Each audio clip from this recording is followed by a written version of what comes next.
What do you think you're doing? Get back in there! I've been waiting for this pack since it was first properly talked about back in May 2025. And just a week ago, on April 16th, 2026, it dropped for all of us stinky trains and players. That's right, you and I can relive the final glory years of the Great Western HST, all for the price of £12.99, and developed by Grump Dog Games, which, I gotta say, that's a really funny third-party name and I love it. But I also want to iterate that I won't be giving this pack any special treatment, and I'm going to say that because this same individual was also behind the excellent Great Western Express remaster, which was a really well done update.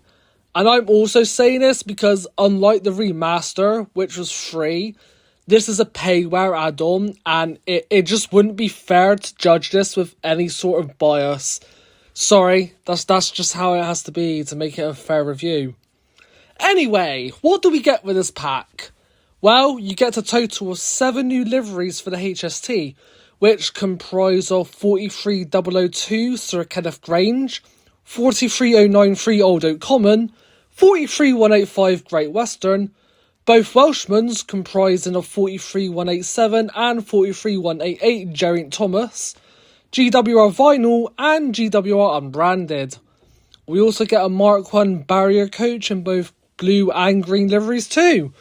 What I will say is that it's a shame that none of the first Great Western Powercars could be done for this pack, such as 43172 Harry Patch, the Bristol 2015 Powercars, and some others, but I won't knock it down for that, as that's probably down to licensing restrictions with the first Great Western stuff. It's also a shame that we didn't get any updated sounds for the HST either, as the current ones still haven't aged very well at all, but I wasn't really expecting that anyway. At the very least, the liveries we do have, in my opinion, are very well done, and it's clear that Grump Dog Games put a lot into these liveries. It does make the rail scene, mostly on Great Western, just that tad more lively. And personally, 43093 is the best of them. It was my favourite in real life, and it's my favourite in Train Sim too.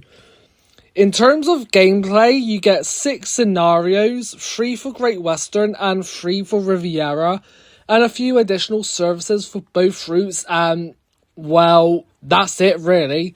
The Powercars otherwise substitute into existing services using the HST on Great Western and Riviera, so you don't really get much new gameplay, although the scenarios are nice, and they're all based on real events too, which make them just feel a bit more special.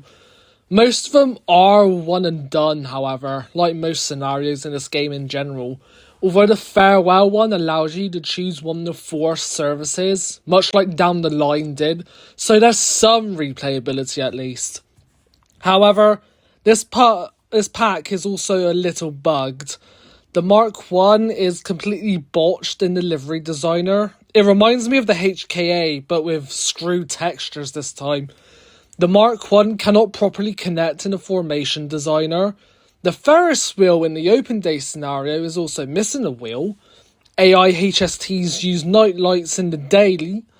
And there's no air hissing sounds for the Mark 3s now.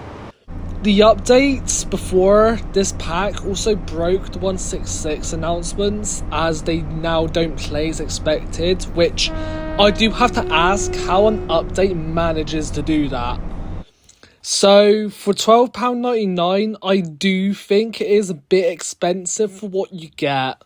The liveries are nice, the scenarios are nice, and a few additional services it adds also nice. But apart from substitution, it doesn't really add anything that big except for a varied rail scene.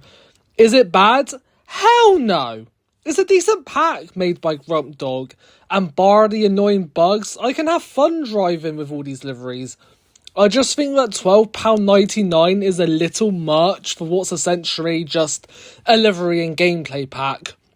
But, at the very least, it already by default has a lot more value than whatever the hell this bloody thing is that DTG are making. Oh, Lord have mercy when that thing releases. I imagine it'll have the same bugs as the existing 802.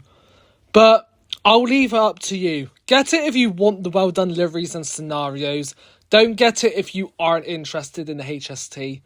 I got it to give Grump Dog a chance, and I do like it, but I do think the price is a little much for what you get. But that's all I gotta say, and so I won't waste your time any further.